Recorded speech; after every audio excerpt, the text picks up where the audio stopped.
सभी को नमस्ते। श्री भगवान के मुक्ति मोक्षा अनुवाद के इस तरगति में आपका स्वागत है। अभी हम प्रार्थना से शुरू करेंगे। ॐ सच्चिदानन्द परब्रह्मा पुरुषोत्तम परमात्मा श्री भगवती समेत श्री भगवते नमः। श्री भगवती समेत श्री भगवते नमः। श्री भगवती समेत श्री भगवते नमः। श्री भगवते नमः। श्री भगवते नमः।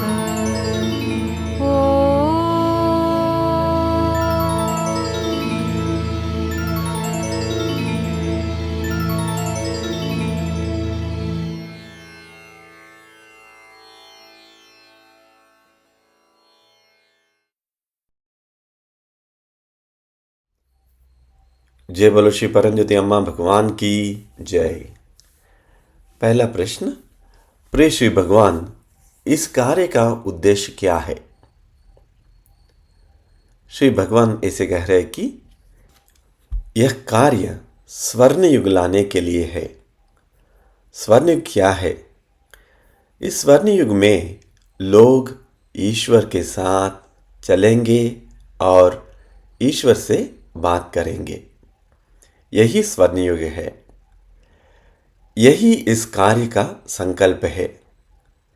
जब ऐसा होगा तो यह पृथ्वी बचेगी।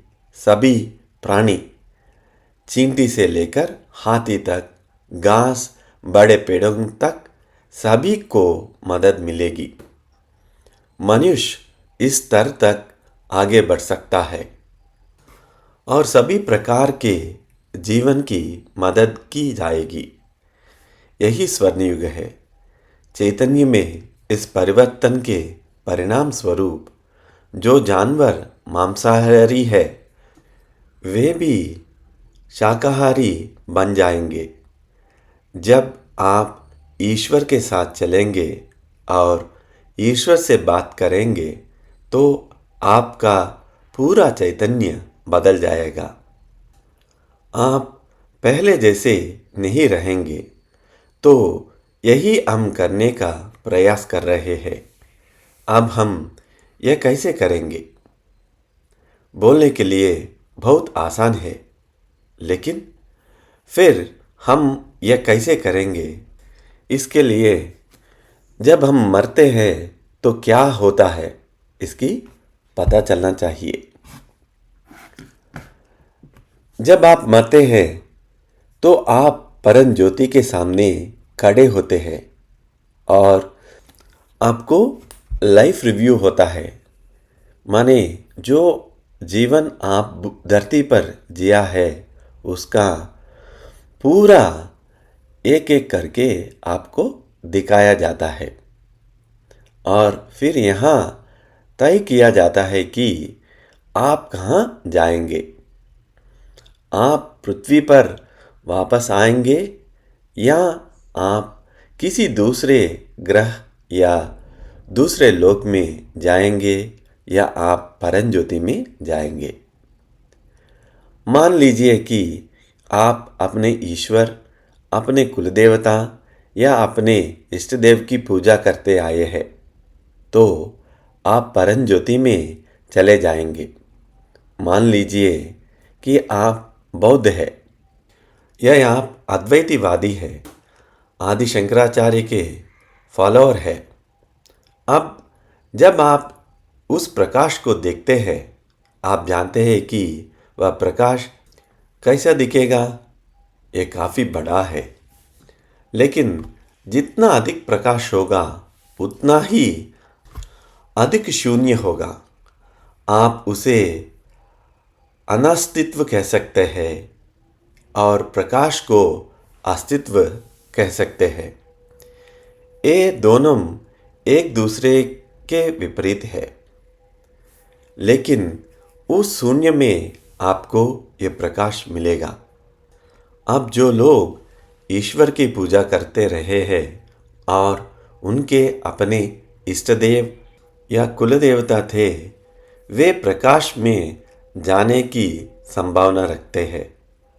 परमज्योति के अंदर कैसे होगा, इस बारे में मैं किसी और समय बात करूँगा। अब बौद्धों के जैसे अन्य लोग बौद्ध है, उनका आधार शून्य है। आप जो देखते हैं वह एक बड़ा शून्य है। आदि शंकराचार्य अद्वैतवादियों के साथ भी यही बात है और नास्तिकों के साथ भी यही होगा। वे शून्य में चले जाएंगे। शून्य का अर्थ है अस्तित्वहीनता, यानी आपकी अस्तित्व हीन हो जाते हैं, यानी आप एक तरह से भस्म हो जाते हैं। श्री भगवान कहते हैं कि इधर भस्मफाइड बोलते हैं। आप अस्तित्व पूरा खो जाएंगे, आप समाप्त हो जाते हैं। भस्म होने में कोई नुकसान नहीं है। कुछ लोग ऐसा चाहते हैं, उन्हें ये पसंद है और वे भस्म हो चुके हैं। और विशिष्ट अद्वैतियों जैसे लोग जो रामानुज मध्वाचार्य के मार्ग पर चलने वाले परमज्योति में प्रवेश करते हैं, वो भी अपने ईश्वर को देखेंगे। तो यह परमज्योति है। परमज्योति उस ईश्वर का रूप लेते हैं जिसकी आप पूजा करते आए हैं, या यह परमज्योति के रूप में प्रकट होंगे। ईसाई और मुसलमान परमज्योति में चले जाएंगे। ईसाई और मुसलमान और पारसी वे सभी परमज्योति में चले जाएंगे। बौद्ध और आदि शंकराचार्य के हिंदू अद्वैतवादी ये सभी शून्य में चले जाएंगे। अब हम इसके या उसके पक्ष में नहीं है। यदि आप चाहे तो परमज्योति में जा सकते हैं या शून्य में भी जा सकते हैं। दोनों भी हमारे लिए ठीक है। हम नहीं चाहते हैं कि आप वापस आएं। बड़े ऊंच लोग हैं, आप वहाँ जा सकते हैं, लेकिन निश्चित रूप से परमज्योति में जाना होगा या शून्य में। अब हमें उस अनुभव को फिर से बनाना होगा। जब आप मरेंगे तो आपके पास क्या आएगा? अब हम यहाँ हैं, यही हम करने की कोशिश कर रहे हैं। आपके मरने का इंतज़ार करने और फिर आपको परमज्योति में ले जाने का बजाय और फिर आप या तो शून्य में चले जाएंगे या परमज्योति में या किसी अन्य लोक में। हम चाहते हैं कि आप जीवित रहते हुए ही इस कार्य को यही समाप्त कर दें। उसी अनुभव को प्राप्त करके यही हम करने का प्रयास कर रहे हैं। 150 साल पहले रामलिंग स्वामी ने कहा था कि परमज्योति दीपक में आएंगे, और ठीक जैसा उन्होंने कहा था उसी समय परमज्योति दिए में प्रकट होने लगे। और उन्होंने यह भी कहा वे भी परमज्योति में आएंगे। कई बार हम रामलिंग को प्रकाश में आते हुए देखते हैं। आप उनके पैरों को भी स्पष्ट रूप से देखते हैं। इसलिए हम आपको जीवित रहते हुए मृत्यु के बाद जो अनुभव होगा उसे अनुभव कराकर उस स्वर्ण युग को लाने का संकल्प रखते हैं। इसीलिए ये सभी प्रक्रिया जो हम कर रहे हैं उसी के लिए एक तैयारी है। इसलिए जब आप परमज्योति को देखते हैं तो आपका दुनिया के प्रति अभिप्राय बदल जाता है। मैं आपको बताता रहता हूँ, दुनिया या ब्रह्मांड वही नहीं है जो आप सोचते हैं। यह पूरी तरह से अलग है। मैं आपको कितने भी बताऊं, फिर भी यह समझ में नहीं आएगा। एक बार आप परंज्योति के आमने सामने होते हैं तो आप वास्तव में जानते हैं कि यह ब्रह्मांड कैसे है। वह वास्तव में वैसा नहीं है जैसा आप सोचते हैं। परंज्योति में प्रवेश करने के लिए क्या क्वालिफिकेशन होता है? परंज्योति में प्रवेश करने के लिए बिना शर्त के प्रेम आपको इधर अनुभव करना पड़ता है और उसी प्रेम दूसरों को भी देना पड़ता है। बिना शर्त का प्रेम परंज्योति में प्रवेश करने का टिकट है। प्रेम ही एकमात्र चीज़ है, इसलिए हम आपको उस तरह का प्रेम पाने में मदद कर रहे हैं।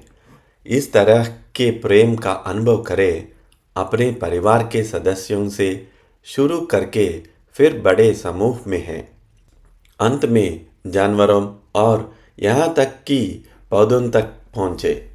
यह पूरी सृष्टि के लिए बिना शर्त वाला प्रेम है, सिर्फ मनुष्यों के लिए नहीं। ऐसा होने के लिए आपको परंज्योति के आमने सामने आना होगा, जो तभी होता है जब आप मर जाते हैं और यदि आप सही रास्ते पर हैं। मान लीजिए आप गलत रास्ते पर हैं, यहाँ तक कि जब आप परंज्योति की उपस्थिति में होते हैं तब भी ऐसा नहीं हो सकता। इसलिए हम यह सुनिश्चित करना चाहते हैं कि आप परंज्योति के प्रति उचित प्रक्रिया दें। फिर से ये सारे टीचिंग्स आपके लिए सत्य बना जाएंगे, आपकी वास्तविकता बन जाएगी। आप बिना शर्त के प्रेम को अनुभव करेंगे। आप अपार कृतज्ञता से भर जाएंगे। आप सभी प्रकार के डर से पूरी तरह मुक्त हो जाएंगे और आप आनंद में भर जाएंगे। यह आनंद बहुत अलग है।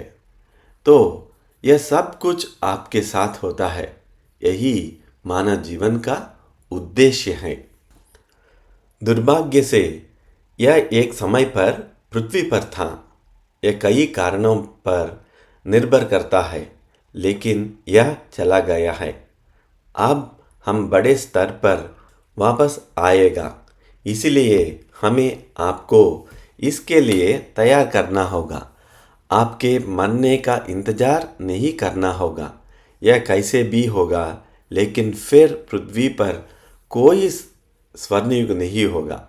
आप पृथ्वी पर स्वर्णयुग चाहते हैं, इसलिए दिया में परंज्योति को देखना शुरू करें और धीरे धीरे परंज्योति के साथ बंधन बनाएं और परंज्योति अधिक से अधिक शक्तिशाली बन जाएं, जहां वे सभी अनुभव आपको मिलेंगे, जहां सभी टीचिंग्स आपकी वास्तविकता बन जाएंगे।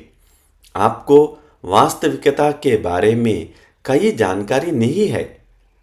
आपके पास वास्तविकता के बारे में पूरी तरह से गलत विचार है, क्योंकि आपके विचार मूल रूप से विज्ञान से आते हैं और विज्ञान के पास कोई जानकारी नहीं है।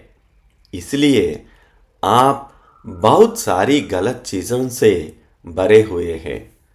अब उन चीज़ों को बात करके निकाला नहीं जा सकता। आपको वास्तव में इसका अनुभव करना होगा। उदाहरण के लिए मैं कहूँगा, कोई स्थान स्पेस नहीं है, टाइम एंड स्पेस नहीं है, कोई समय नहीं है। अब वास्तव में आपको इसका एहसास कैसे कराया जाए? परंज्योति की उपस्थिति में यह वास्तव में आपको दिखेगा। आप वास्तव में अनुभव करेंगे, कोई स्थान नहीं है, कोई समय नहीं है। There is no time, there is no space. मैं आपको यह भी बताता हूँ कि अतीत, वर्तमान या भविष्य जैसे कोई चीज़ नहीं है। यह केवल एक भ्रम है, इल्यूशन। वे एक साथ चल रहे हैं, लेकिन आपके लिए ये समझना कैसे संभव है?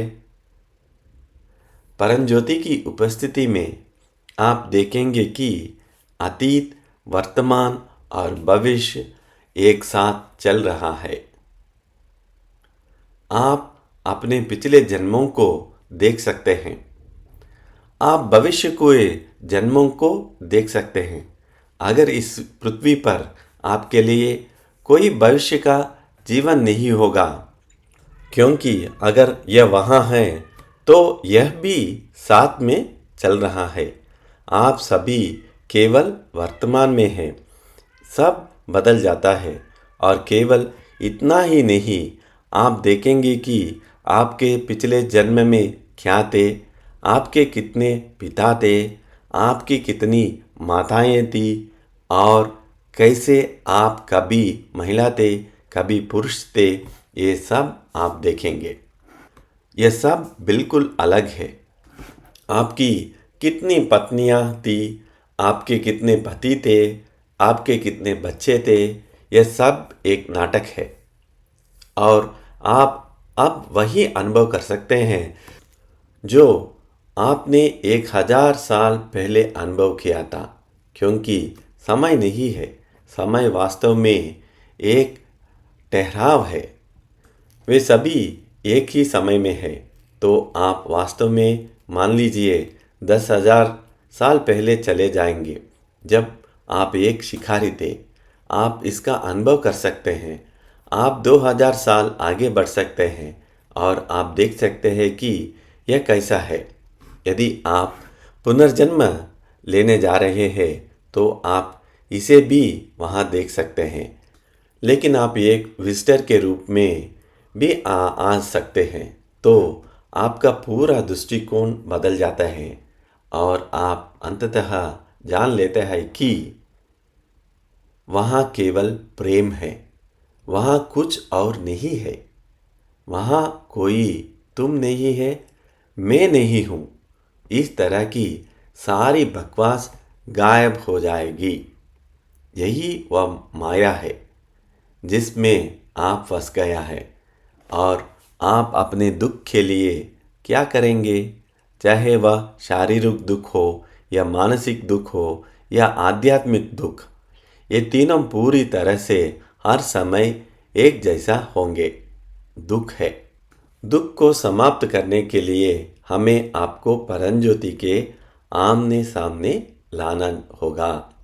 एक शक्तिशाली तारीख से एक छोटे स्तर के शुरू करके और फिर आपके और परमज्योति के बीच एक गहरी बातचीत के लिए आप अपने सभी प्रश्न पूछ सकते हैं और परमज्योति आपकी देखभाल करेगी।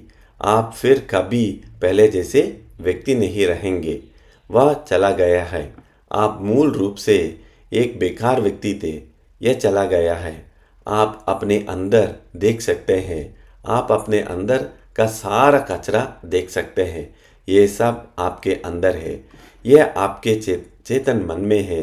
यह आपका उपचेतन मन है। यह आपका अचेतन मन है। यह भरा हुआ है।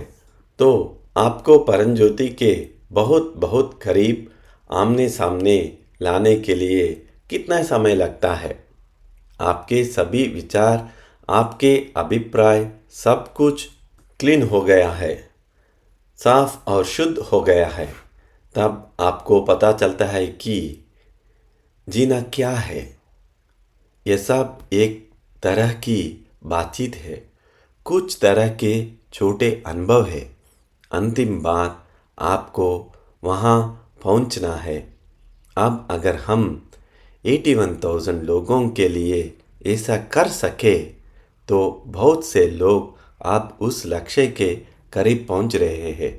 अगर हम 81,000 लोगों के लिए ऐसा कर सके, अभी यही संख्या चाहिए, तो अचानक आप पाएंगे पूरी मानवता बदल रही है। लगभग अपने आप ही बदल जाएगा। उन्होंने पता भी नहीं चलेगा कि आप मौजूद हैं, लेकिन वे बदल जाएंगे। दुनिया बदल जाएगी। लेकिन हम चाहें जितना प्रयास करें, हम आधे रास्ते तक भी नहीं पहुंच पा रहे हैं। लेकिन हम संघर्ष नहीं छोड़ेंगे, हम काम करते रहेंगे, हम चलते रहेंगे और कभी ना कभी, कहीं ना कहीं हम उन संख्याओं को प्राप्त कर लेंगे। अगर यह केवल कुछ महीनों की बात है तो पूरी दुनिया बदल जाएगी। तो ये एक संभावना है। लेकिन दूसरी संभावना यह है कि जब आपदा शुरू होगी तो ये 81,000 लोग कुछ भी नहीं होंगे। सभी विपत्तियों को सामना करना पड़ता है। जब विपत्तियां आती है तो जिन्हें स्वर्ग जाना चाहिए वो स्वर्ग जाते हैं, जिन्हें नरक जाना चाहिए वो नरक या किसी भी लोक में जाते हैं, जिन्हें परम ज्योति में जाना चाहिए वे परम ज्योति में जाते हैं, और जिन्हें रहना चाहिए ये दुनिया को बदल देंगे वे रहेंगे। यही परिणाम होगा। आप देखना चाहेंगे कि विपत्तियां ना हो, और अगर वे है भी तो भी वे एक ही रहेंगे। जितना भी प्रयास करें यह बहुत कठिन लगता है, लेकिन हम यही खड़े हैं। तो इस कार्य का उद्देश्य स्वर्ण युग लाना है। और यह कैसे होता है?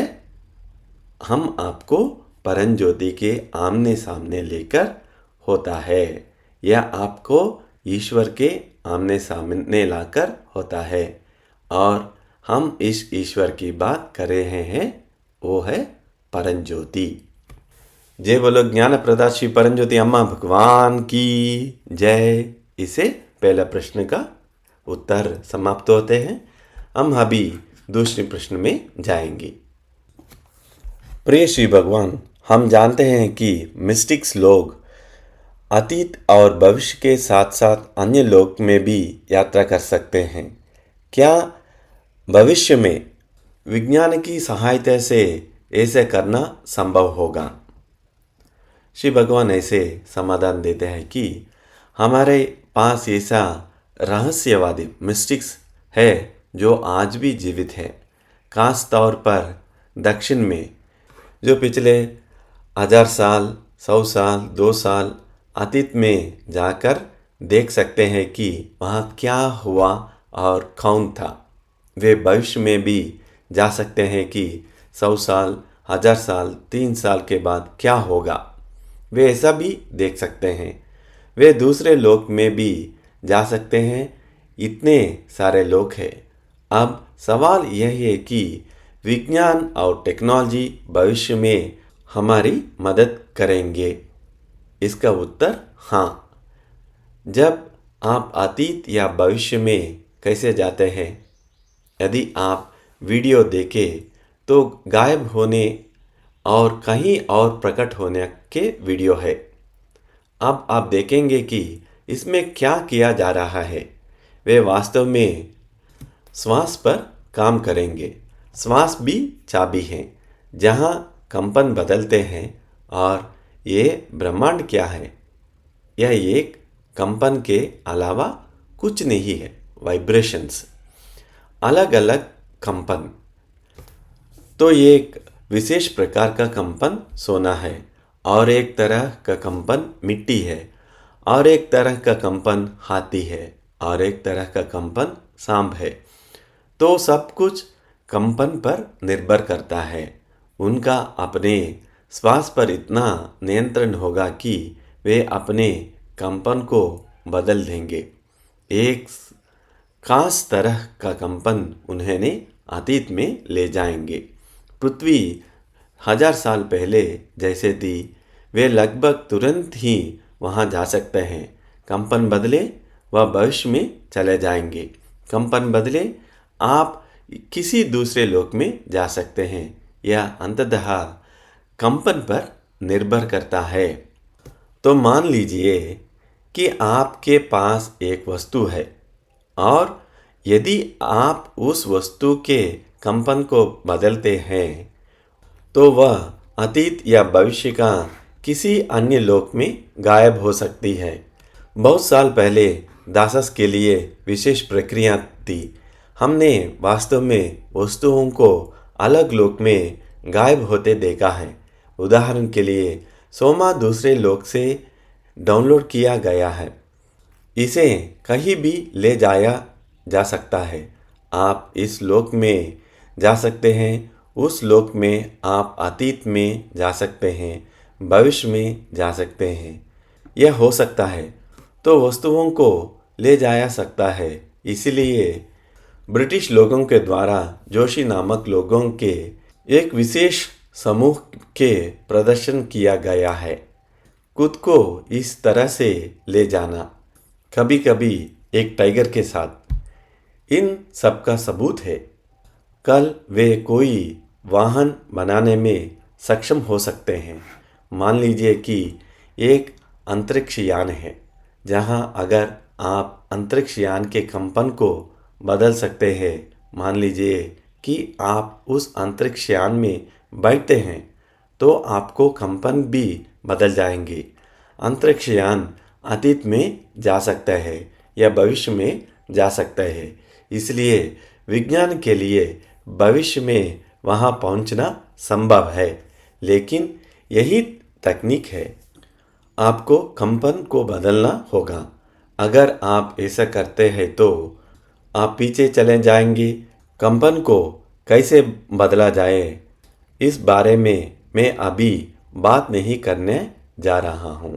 इससे श्री भगवान इस प्रश्न का उत्तर को समाप्त कर दिया। जय बोलो ज्ञान प्रदाता श्री परमज्योति अम्मा भगवान की जय। अभी तीसरा प्रश्न को देखेंगे।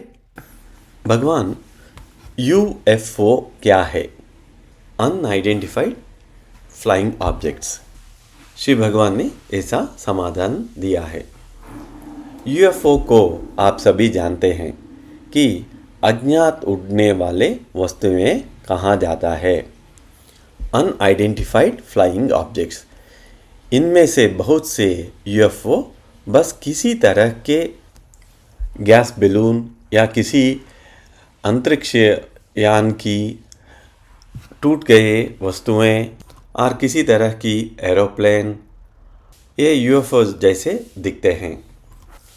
इसलिए जांचकर्ताओं ने उनमें से बहुत से पर चर्चा की है, क्योंकि उन्होंने केवल समझाया नहीं है। वे किसी दूसरी दुनिया या किसी और चीज़ से नहीं है, इस पृथ्वी का है। लेकिन ऐसे मामले में जब आप इसे इस तरह से नहीं समझ सकते हैं, वे असली यूएफओ है। आपको पता होना चाहिए कि यूएफओ पिछले 10 सालों से नहीं बल्कि 100 सालों से आ रहे हैं। वे हजारों सालों से धरती पर आ रहे हैं। वे पूरी दुनिया में आ चुके हैं। हजारों साल से यूएफओ बहुत सारे हैं। अनिवार्य रूप से मानसिक घटना यह है, ये यूएफओ, जैसे कि आपके पास अनुभव है कि जो यूएफओ आप देखते हैं वह बहुत भौतिक हो सकता है। यह आपको भौतिक वस्तुएं दे सकता है, लेकिन यह एक मानसिक घटना है कि लोग यूएफओ बना रहे हैं। वास्तव में कुछ सुनामी लोगों के द्वारा ही बनाई जाती है। आप बारिश को रोक सकते हैं, आप बारिश को ला सकते हैं, आप तूफान को नियंत्रित कर सकते हैं। हम इसे लोगों की प्रार्थना कहते हैं। इसी तरह लोग, खासकर जब वे युद्ध या विनाश के क्षेत्र में उदास होते हैं, तो आप एक यूएफओ को देखते हैं। जब वे खुश होते हैं तो वे इतना कुछ नहीं कहते हैं। जब वे उदास होते हैं तो वे पीड़ित होते हैं। लेकिन आप एक यूएफओ को देखेंगे, वे एक मानसिक घटना बन रहे हैं। लेकिन मानसिक घटना का मतलब यह नहीं है कि यह गैर भौतिक है। यह भौतिक भी हो सकता है।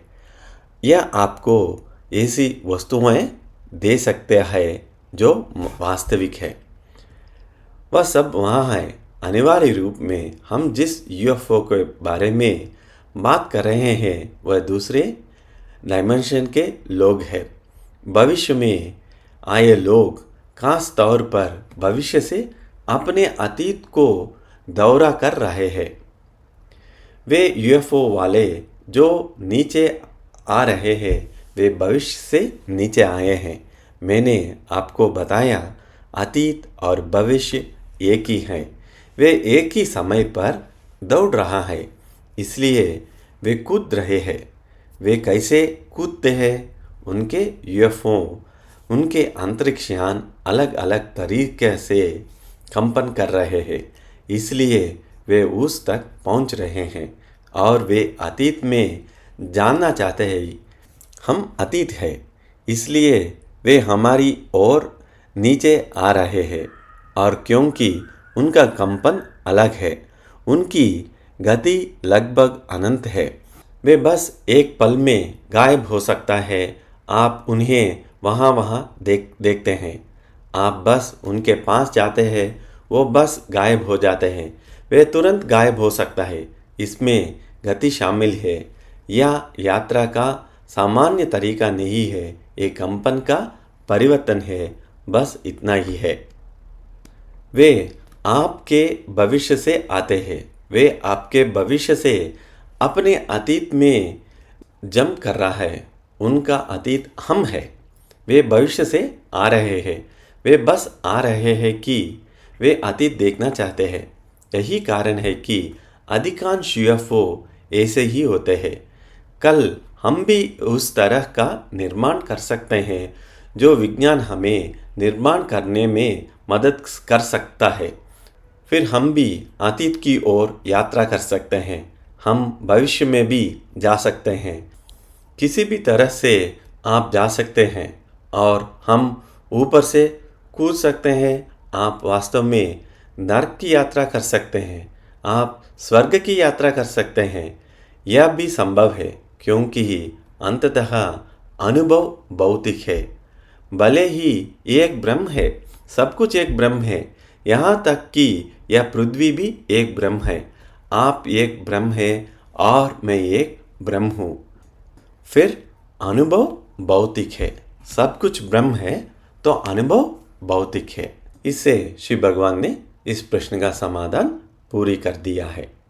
और चौथा प्रश्न का उत्तर देखेंगे। जय बोलो ज्ञान प्रदात श्री परम ज्योति अम्मा भगवान की जय। चौथा प्रश्न। पादप्रणाम मेरे प्रिय श्री भगवान। अंतिम सत्य या परम सत्य अज्ञात और अज्ञेय है, तो हमें अपने जीवन में क्या करना चाहिए? श्री भगवान ने ऐसे समाधान दिया है। याद रखें, शब्द अल्टीमेट अंतिम है। कुछ तो होना ही चाहिए तो अंतिम है, और वह अंतिम है अज्ञात और अज्ञेय है।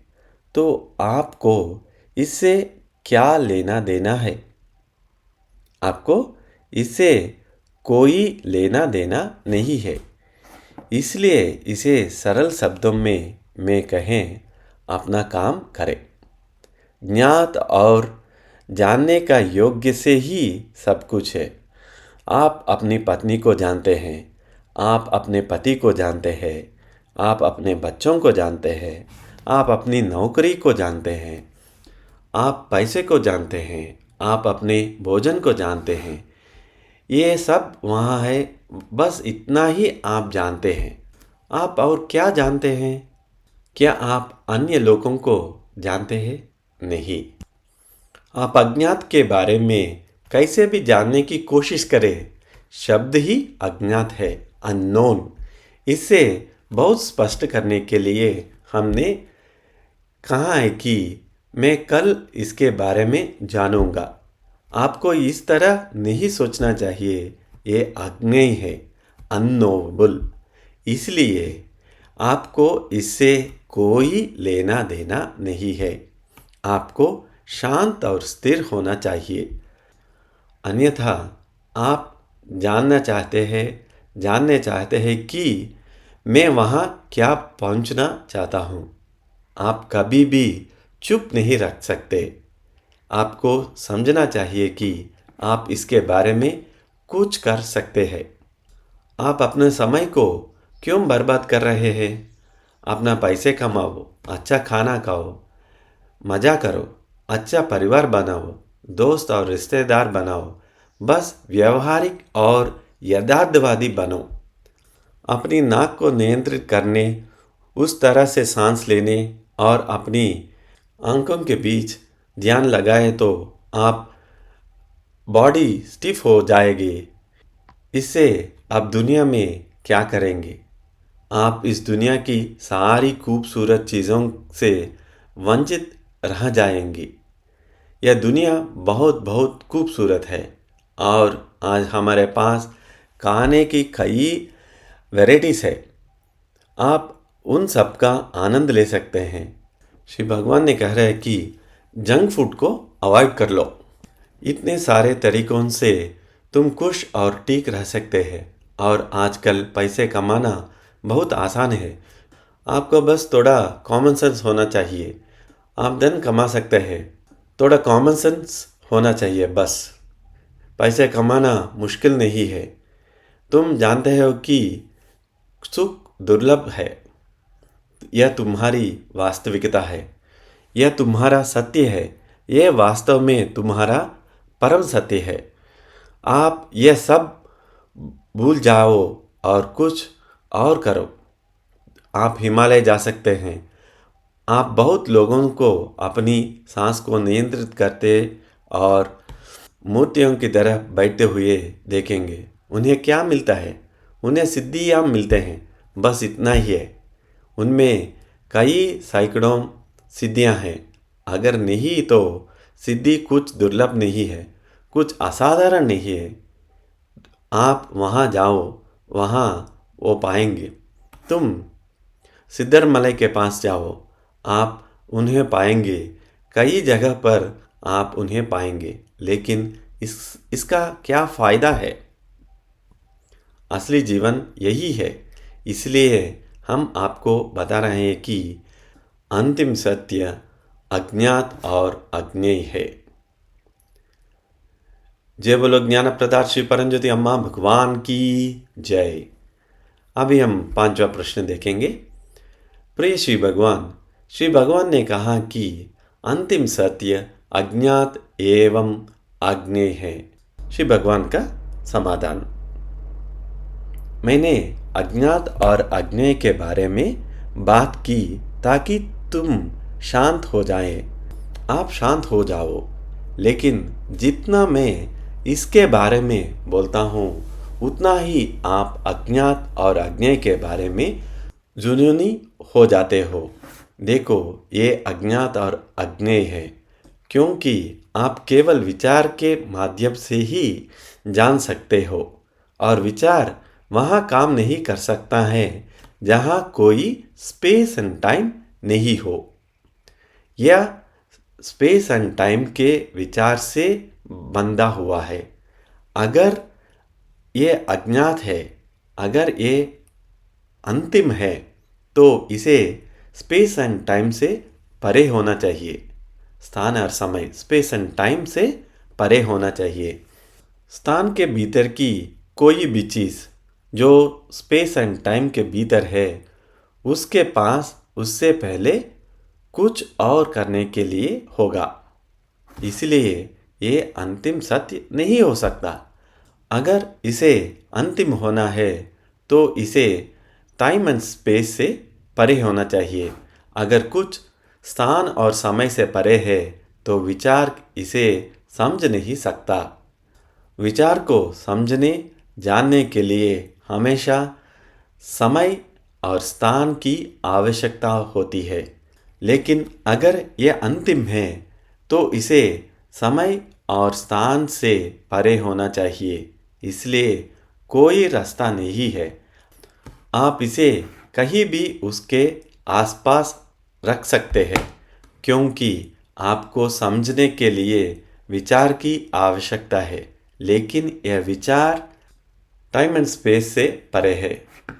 मैं ये क्यों समझ रहा हूँ कि जुनून आपसे दूर होना चाहिए। आपको जो कुछ भी पता है उसके साथ यथार्थवादी बनना चाहिए। इसीलिए हम कह रहे हैं कि यहाँ तक कि परंज्योति भी ऐसी चीज़ है जिसे आपको खुद देखना चाहिए, खुद महसूस करना चाहिए, उससे बात करनी चाहिए, खुद ही जानना चाहिए। अन्यथा क्या मतलब है? अन्यथा आप शून्य में जाने वाले के लिए तैयार हो जाओ। आप शून्य में चले जाते हैं, महान शून्य, जिससे वे बौद्ध धर्म में कहते हैं महान शून्य, जहाँ आप पूरी तरह से नष्ट हो जाते हैं, या कहे भस्मफाइड।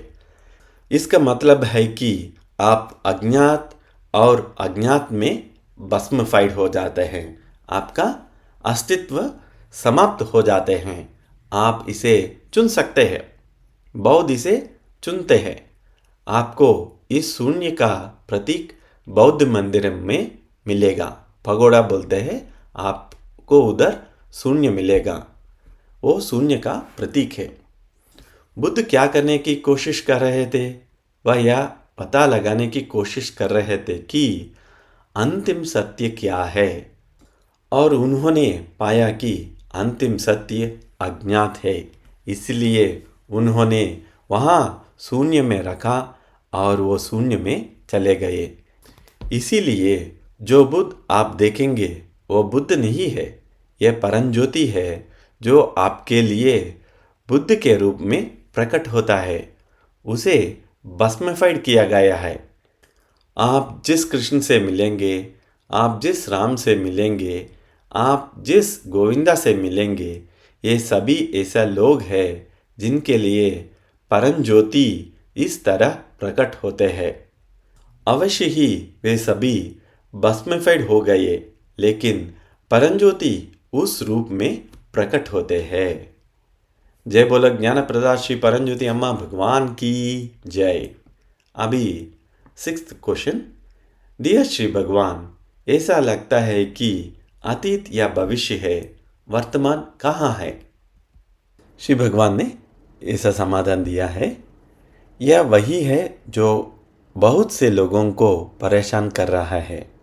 अचानक मुझे लगता है कि हमारे लोग चीज़ों में गहराई से जा रहे हैं। हम अतीत, वर्तमान और भविष्य के बारे में बात करते हैं, तो ये सब क्या है?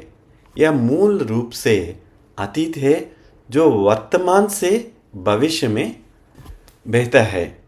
ये कैसे होता है? विचार के माध्यम से विचार बहता है। विचार कुछ और नहीं बल्कि अतीत है, अनिवार्य रूप से, लेकिन यह खुद को भविष्य के रूप में भी पेश कर सकता है। यह अतीत से वर्तमान के माध्यम से भविष्य में बहता है। इसलिए ना तो अतीत है और ना ही भविष्य, केवल वर्तमान है जिसके माध्यम से ये बह रहा है। लेकिन क्या बह रहा है? अतीत जो भविष्य बन जाता है, वही आपके माध्यम से बह रहा है। इसलिए कोई वर्तमान भी नहीं है, ना तो अतीत है और ना ही भविष्य, क्योंकि केवल वर्तमान है। साथ ही वर्तमान आप क्या देखते हैं? अतीत या भविष्य, इसके लिए कोई वर्तमान भी नहीं है। इसलिए अगर आप मानते हैं कि आप विचार के माध्यम से अतीत या भविष्य में नहीं जाते, तो आप वर्तमान में रहते हैं। सब कुछ गायब हो जाता है, सब कुछ चला जाता है। तो यह आपके लिए कुछ एकेडमिक इंटरेस्ट का विषय हो सकता है, लेकिन फिर यह वास्तव में मदद नहीं करेगा।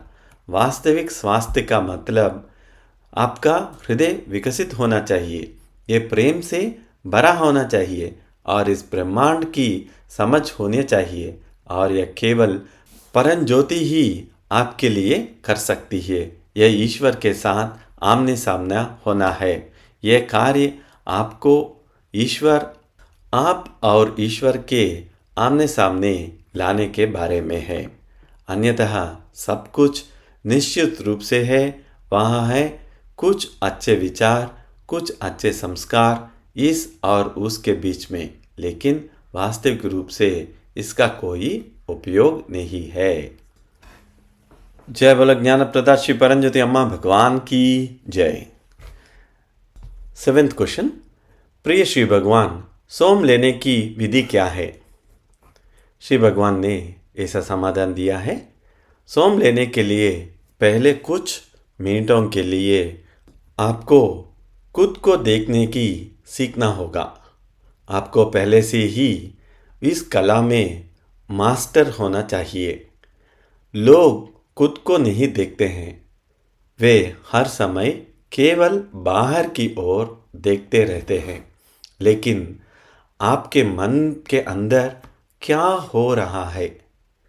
बहुत सारे विचार आते जाते रहते हैं। ईर्ष्यालु विचार है, क्रोधी विचार है, लालची विचार है। इसलिए सभी तरह के निरर्धक विचार बहते हैं। यही है आपका खजाना, जो धन आपके पास है। कुछ अच्छी बात भी है, लेकिन आपके अंदर जो बुरी चीज हो रही है, आपके बुरे गुण हैं। श्री भगवान कह रहे हैं कि मैं उन्हें बुरा या अच्छा नहीं कहता, लेकिन आपके लिए मैं उन शब्दों का इस्तेमाल कर रहा हूँ। ये मौजूद है, लेकिन आप उन्हें देखने से बहुत डरते हैं। आप उन्हें बिल्कुल नहीं देखते हैं। आपको लगता है कि आप अच्छे हैं, हर कोई बुरा है, आप अकेले अच्छे हैं। यही आपकी बुनियादी बात है। मैं अच्छा हूँ, सब बुरे हैं। इसलिए आप अपने अंदर नहीं देखते। आपके अंदर बहुत डर है। आप अतीत की चिंता करते हैं, आप भविष्य की चिंता करते हैं। आप वर्तमान में कहाँ हैं? आप वर्तमान में कहीं नहीं है, क्योंकि वर्तमान में कुछ भी मौजूद नहीं है। तो ये सब तमाशा, जो कुछ भी चल रहा है, वो आपके बारे में सच्चाई है। आप इस पर गौर करने की परवाह नहीं करते। आप इस पर गौर करने की प्रयत्न नहीं करते।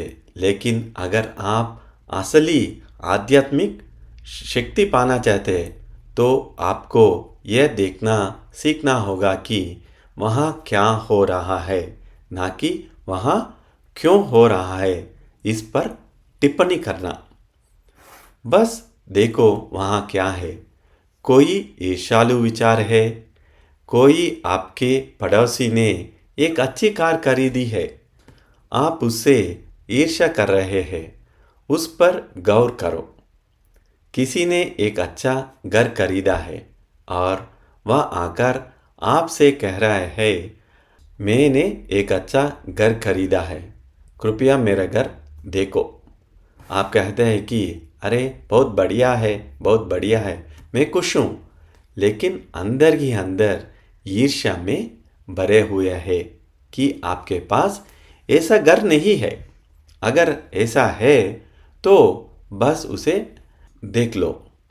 यह विचार आपके मन में आया, बाहर आप अच्छे बोलेंगे, यह बहुत अच्छा होगा। लोगों को देखने का आपका तरीका, व्यवहार, सब कुछ बहुत सही होगा, सब कुछ ठीक रहेगा। लेकिन इसके बजाय आप ईर्ष्या में भरे हुए हैं। अगर ऐसा होता है, ऐसा नहीं है कि आप हमेशा ऐसा ही होगा। अगर ऐसा होता है तो उसे देखो। अगर यह आम तौर पर अच्छा है तो उसे देखें। जो कुछ भी हो रहा है उसे देखना सीखो। यही सत्य ध्यान है। बिना किसी निर्णय या टिप्पणी के अपने आप को देखना। जब किसी के पास कुछ अच्छा धन हो तो आपके अंदर अय्यो इसके पास इतना धन है, उस अय्यो को देखो। बस इतना ही है। फिर आप सोम प्राप्त करने के लिए तैयार है। यदि आप ऐसा करने में सक्षम नहीं है तो परम ज्योति से आपकी प्रार्थना होना चाहिए, कृपया मुझे खुद को देखने के लिए सोमदेव। तो सबसे पहले सोम को लो, उसे ले और तब तक प्रतीक्षा करें जब तक आप खुद को देखने में सक्षम ना हो जाए। फिर सोम भी आता है। आपकी जो भी समस्या है, इहम या परम, जो भी आप चाहते हैं उसके लिए प्रार्थना करें। आप जिस भी तरीका से प्रार्थना करना चाह रहे हैं, यदि आप ईसाई है, ईसाई तरह से प्रार्थना करें। यदि आप मुस्लिम है, मुस्लिम तरीका से प्रार्थना करें। आप हिंदू हो, हिंदू तरीका से प्रार्थना कीजिए। अपनी इच्छाओं की पूर्ति में कोई बुराई नहीं है, जब तक इससे किसी और को नुकसान ना पहुंचे। अगर आप किसी को दुख पहुंचाने के लिए प्रार्थना सोमा मांगते हैं तो आपको सोम नहीं दिया जाएगा। वास्तव में ऐसा विचार रखने पर आपको कुछ सज़ा मिलेगी। फिर ऐसा करने के बाद आप अंतिम सोम 3 पर जाते हैं। जैसे कि मैंने आपको पिछली बार बताया था, हम सभी कोशों पर काम करते हैं। अंतिम कोश जिस पर हम काम करते हैं वह आनंदमय कोश है। अगर उस कोश को सही तरीका से सेट किया जाए तो सभी कोश अपने आप ही सेट हो जाएंगी। इसलिए हम आपको आनंद सोमा देते हैं। ये आखिरी सोमा है जो आनंद सोमा है। आप उससे मांगते हैं और उसे पीते हैं। अपनी समस्याओं से निपटने के लिए आपको इसी तरह सोम लेना चाहिए। आप ऐसे करते हुए धीरे धीरे आप परम ज्योति एक दूसरे के बहुत करीब आ जाएंगे। एक महान बंधन विकसित होगा और करीब आएंगे और अधिकांश बढ़ेगी। आलिंगन अधिक शक्तिशाली होगा और प्रेजेंस शक्तिशाली होगा। तब आप लगभग वही दोहरा पाएंगे जो वास्तव में मरने पर होता है। आप जो कुछ भी जानना चाहते हैं कि कैसे अतीत और भविष्य एक साथ चल रहा है, आप उसे देख सकते हैं। आप देख सकते हैं कि कैसे सब कुछ केवल एक ब्रह्म है। आप देख सकते हैं कि सब कुछ प्रकाश से बना है, लाइट से बना है, जिसे आप देख सकते हैं। आप अपने पिछले जन्मों को देख सकते हैं। आप विभिन्न देवताओं से मिल सकते हैं। आपके साथ सब कुछ हो सकता है। जैसा आप सोचते हैं कि आप चाहते हैं वैसा ही होगा। परम ज्योति आपको ये सब कुछ दे देंगी और मृत्यु के सारा भय पूरी तरह से खत्म हो जाएगा। आप कल मरने के लिए तैयार हो जाएंगे। आप मौत की कोई डर नहीं है। क्या तुम्हें पता है कि तुम्हारे साथ क्या होने वाला है? इहम का बहुत अच्छे से ख्याल रखा जाता है। आप सोम पीना इसी तरह से सीखना चाहिए। जिन लोगों को ये समझ आ गया है वे बहुत अच्छा कर रहे हैं। हर कोई वहाँ पहुँच जाएगा। यही कहते हुए श्री भगवान इस प्रश्न का समाधान दिया है। जय बोलो ज्ञान प्रदाता श्री परमज्योति अम्मा भगवान की जय। 8वीं प्रश्न। प्रिय श्री भगवान, सभी धर्म आसन्न विपत्तियों की बात करते हैं। हम उनके शुरू होने की संकेत देख रहे हैं। हमें इस लोक और परलोक में खुद को बचाने के लिए क्या करना चाहिए? श्री भगवान ऐसे उत्तर दिया है। देखिए, सभी धर्मों के अपने आप संत, ऋषि, रहस्यवादी रहे हैं। वे पूरी दुनिया में सभी देशों में सभी क्षेत्रों में हैं।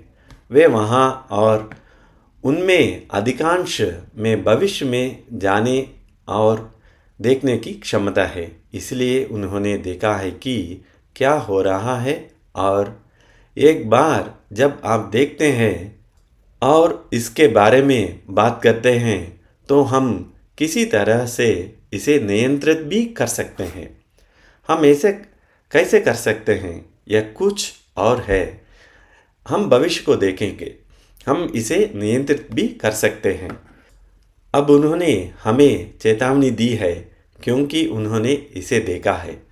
अगर सभी लोग इसके बारे में जागरूक हो जाते हैं तो यह अपने आप भविष्य को नियंत्रित कर सकता है, क्योंकि हम जानते हैं कि यह हमारे लिए अच्छा नहीं है।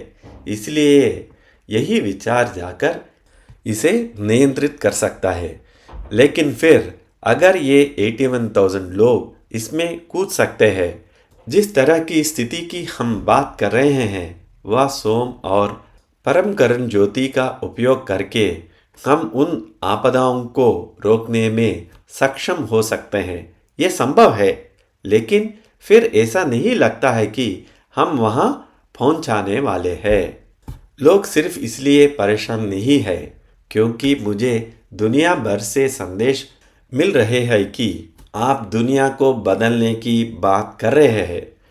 कृपया खुद को और दुनिया को मूर्ख मत बनाइए। दुनिया को नष्ट करना सीखिए। हमारे पास पर्याप्त परमाणु हथियार है। हम 100 धरती को नष्ट कर सकते हैं। हमारे पास जितना बम है उतना ही हमारे पास दुनिया को पर्याप्त नेता है। उन्हें युद्ध करने दीजिए और एक झटका कुछ घंटों में इस धरती को और इसे साथ सभी जीवन को नष्ट कर देगा। सभी पेड़ पौधे जानवर पक्षी सब कुछ खत्म हो जाने दीजिए। पृथ्वी के विनाश के लिए आगे बढ़िए। आपको धरती पर इस तरह के विचार रखकर ऐसा करने की कोशिश करनी चाहिए। इसलिए हमें बहुत सारे संदेश मिलते हैं। लोग कहते हैं कि नहीं नहीं, मनुष्य को बदल नहीं जा सकता, लेकिन वह पीड़ित है। आप भी पीड़ा को ख़त्म करना चाहते हैं, हम भी पीड़ा को ख़त्म करना चाहते हैं। इसे नष्ट करो। इसलिए लोगों को इस दिशा में लाना बहुत मुश्किल है क्योंकि उनके पास कोई उम्मीद नहीं है। वे देखते हैं कि पहले बहुत सी चीज़ हुई है, दुनिया में कुछ भी नहीं बदला, लेकिन दुनिया में अच्छी चीज़ हो रही है। भले ही यह बहुत बड़ा ना हो, लेकिन दुनिया में बहुत सी अच्छी चीज़ें हो रही है। बुरे चीज़ें और नकारात्मक चीज़ें भी हो रहे हैं। वह समय जब स्वर्णयुग आ रहा है और जब कलयुग धीरे धीरे पीछे हट रहा है। दोनों युग है, स्वर्णयुग एक छोटे रूप में और कलयुग एक बड़े रूप में। लेकिन कलयुग पीछे हट रहा है, यह छोटा होता जा रहा है और स्वर्णयुग बड़ा होता जा रहा है। दुनिया के बारे में एक सच्चाई है, लेकिन कुछ लोग सकारात्मक पक्ष देखते हैं, ज़्यादातर लोग नकारात्मक पक्ष देखते हैं। इसलिए लोग हमें कहते हैं कि खुद को मूर्ख मत बनाओ, दुनिया को मूर्ख मत बनाओ। लोग ऐसे ही है तो आप क्या करें? लेकिन हम इसके कारण कुछ नहीं दे सकते हैं, इसलिए हम कोशिश करते रहते हैं। लेकिन हमारी चिंता हमारे भक्तों की है, जैसे कि आप लोग जो आप सुन रहे हैं। इसलिए जैसे ही आप सोम पीते हैं और परम करुण ज्योति के करीब पहुंचते हैं, भले ही आपके बगले में एक परमाणु बम गिर जाए, किसी तरह आप बच जाएंगी। आप कैसे बचेंगी यह हम नहीं जानते, लेकिन आप बच जाएंगी। इसीलिए उदाहरण के लिए मैंने भारत में ऐसा होता नहीं देखा है, लेकिन दुनिया भर में लोगों को देख रहा हूँ। परम ज्योति काफ़ी मजबूत है और उन्हें बहुत स्पष्ट रूप से कह रही है, इस शहर से उस शहर में चले जाओ, उस विशेष घर में चले जाओ। उस शहर में बिल्कुल वैसा ही हो रहा है। वे उस शहर में जाते हैं, वे उसे खो जाते हैं और कुछ ही समय में एक घर उनके पास आ जाता है, बिल्कुल वैसे ही जैसे परम ज्योति ने दिखाया है, उस दर पर जिसे वे खरीद सकते हैं। ऐसा हो रहा है। ये अमेरिका में हो रहा है, ये रूस में हो रहा है, ये चीन में हो रहा है, लेकिन मुझे भारत में ऐसा होता नहीं दिखाता। शायद भारत के संभवतः इतना आपदाओं का सामना ना करना पड़े। लेकिन यह ज़्यादातर भारत के बाहर हो रहा है, लेकिन उन्हें हटाया जा रहा है। ये वे लोग हैं जो इस 81,000 के सदस्य, उन्हें हटाया जा रहा है। उन्हें इस तरह उस तरह जाने के लिए कहा जा रहा है। आपदाओं को भी उन्हें दिखाया गया है और हम इन चीज़ों में हस्तक्षेप नहीं करते हैं। हम सिर्फ अपने कार्यक्रम करते हैं। यह उनके और परमज्योति के बीच है और लोग स्थानांतरित हो रहे हैं। भारत में शायद ये नहीं हो रहा है। वो हमें रिपोर्ट नहीं कर रहा है। वायनाड में जो हुआ वह सिर्फ एक छोटा सा नमूना है, बस इतना ही। वायनाड बहुत ज़्यादा होगा। आपदाएं भारत में आ रही है, लोग देख रहे हैं, लेकिन फिर भी हमारे पास कोई सबूत नहीं है कि परमज्योति ने उन्हें यहाँ या वहाँ जाने के लिए कहा है। हमारे पास सबूत नहीं है, लेकिन पश्चिम में हमारे पास, दुनिया के लगभग सभी देशों में हमारे पास इसका सबूत है। अधिक विवरण की आवश्यकता नहीं है, लेकिन भारत में आपदाओं को लोगों को दिखाया गया है। लेकिन ऐसा लगता है कि किसी को भी यहाँ या वहाँ जाने के लिए नहीं कहा गया है। देखते हैं, लेकिन आप लोग बच जाएंगे। लेकिन आपको परम करुण ज्योति के साथ अपना संबंध बेहतर बनाना होगा, क्योंकि केवल वही आपको बचा सकता है।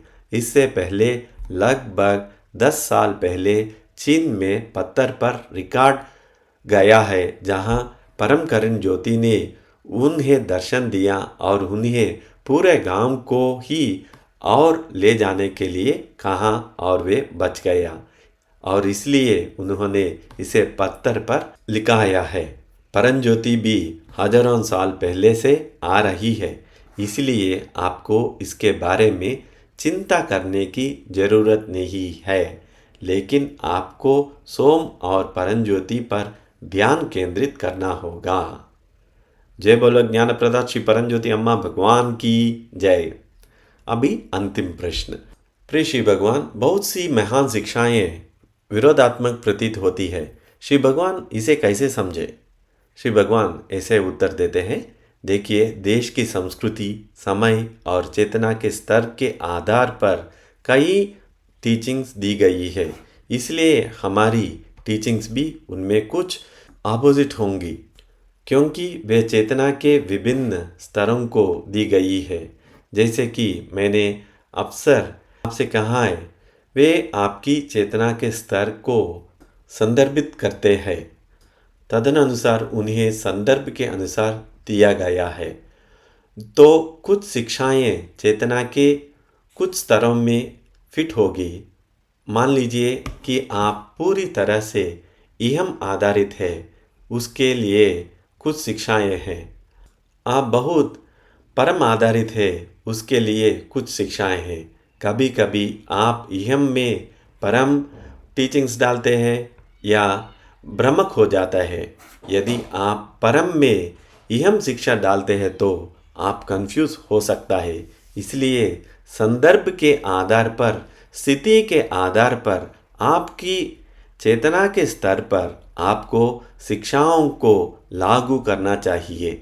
मान लीजिए कि आपके पास पैसे नहीं है, आप संघर्ष कर रहे हैं, आपको ध्यान रखना चाहिए, तब आप कुछ परम शिक्षाओं का उपयोग नहीं कर सकते हैं। वहाँ आपको कुछ इहम शिक्षाओं का उपयोग करना होगा।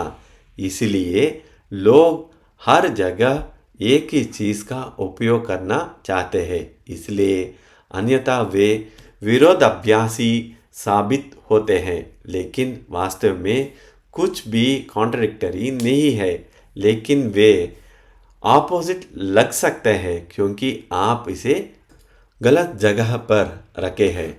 जी हाँ, आज ही टीचिंग्स या प्रक्रिया जीवन के साथ बहना है। आपको जीवन के साथ बहना सीखना चाहिए। कुल मिलाकर आपका अपने जीवन पर सचमुच कोई नियंत्रण नहीं है। यही श्री भगवान प्रोसेस के लिए टीचिंग भी दिया था। तो अभी थोड़ी देर आप श्री भगवान जो इतना हमें ज्ञान दिया है उसमें आप जो कुछ याद कर सकते हैं याद कीजिए। अभी हम श्री अम्मा भगवान को कृतज्ञता व्यक्त करते हुए हमारे इस क्लास को संपूर्ण करेंगी।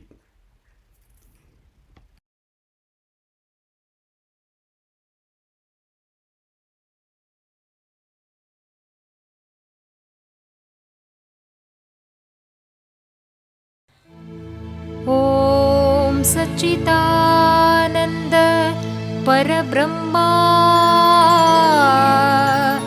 पुरुषोत्तम परमात्मा श्री भगवती समेत श्री भगवते नमः। श्री भगवती समेत श्री भगवते नमः।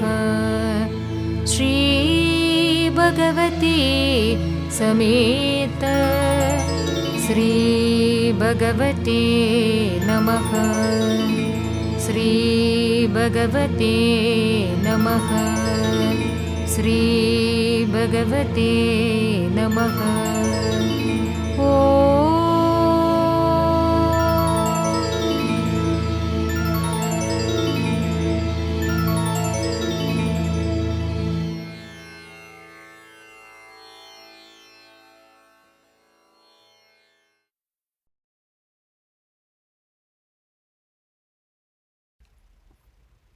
आज इस क्लास में उपस्थित होने के लिए I am very thankful to you all of you.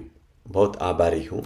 आप सभी हमारे हर प्रोग्राम में भाग लेते हुए अम्मा भगवान को परम ज्योति के रूप में करीब होना चाहिए। सभी के लिए नमस्ते। अम्मा भगवान शरणम।